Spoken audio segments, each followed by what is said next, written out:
बोलते हैं, साईं बोलते हैं। माझ्या प्रिय मुलांनो, जर तुमच्याकडे वर निवारा असेल आणि दिवसातून 2 उबदार जेवण असेल तर तुम्ही आधीच धन्य आहात। या आशीर्वादाला कमी आखू नका। अनेक बेघर लोक आहेत ज्यांना 2 वेळेचा जेवणासाठी सुद्धा संघर्ष करावा लागतो। ग्रही थंड करण्यासाठी आपले प्रयत्न करा। जास्तीत जास्ती झाडं लावा। शक्य असेल तेव्हा एअर कंडिशनरचा वापर कमी करा।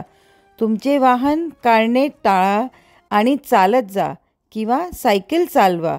या साध्या गोष्टी आहेत, परंतु प्रत्येक लहान थेंब शेवटी समुद्राला हातभार लावतो।